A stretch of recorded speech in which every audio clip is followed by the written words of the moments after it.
a lot of thinking about why is this? Why do people get interested in these ideas, feel this profound sense of passion, inspiration? Maybe they've read Atlas Shrugged, and then they just kind of drop out. And I think it has something to do with the fact that we have kind of failed as libertarians to come up with enough practical applications of what we believe. And this is very different from the left, for example.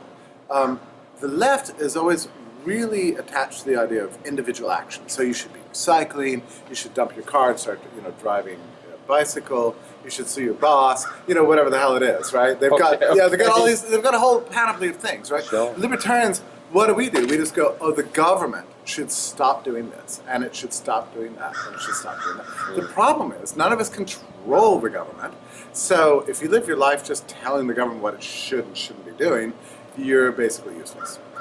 So I think this depresses people,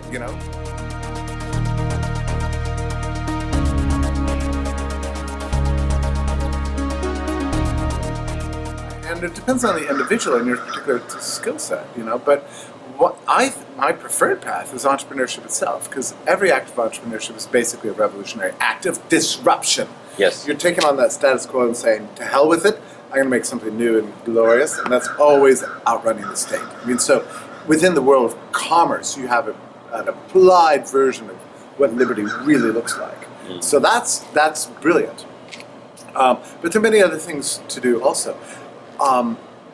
You also mentioned beyond simple media, the one-on-one interaction you think is of great advantage. I think I use the analogy of peer-to-peer exchange, in the world of code, where you're just dealing with one person with another. And that's the way I think, as liberty-minded individuals, the way we need to persuade other people is just peer-to-peer.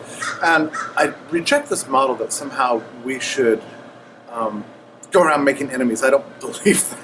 I think we need to be in the business of making friends. Sure. And finding that core anarchist in our neighbors, and helping people to become more conscious of their autonomy and freedom as individuals, and their right to live a full and rich life without being badgered and hectored and coerced by the central state. And I think everybody everyone's basically an anarchist in their heart, but they just need to have it explained a little bit and inspired. And eventually the whole population can come to the place where they realize that their enemy is the state. I mean, this happened in Poland, it happened in Russia, it can happen in the United States.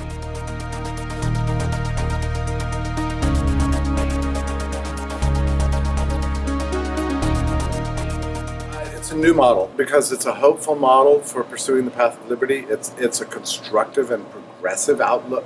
Yes. And it's one that uses an open source model. I mean, the Students for Liberty are very happy to talk openly about what they believe. They're not making liberty a Gnostic proprietary sect, a secret teaching. No, it's really about spreading ideas, about getting to know people, and living a fuller, richer, happier, freer life. And that is a different approach to libertarianism than I've ever seen before. And clearly it's working.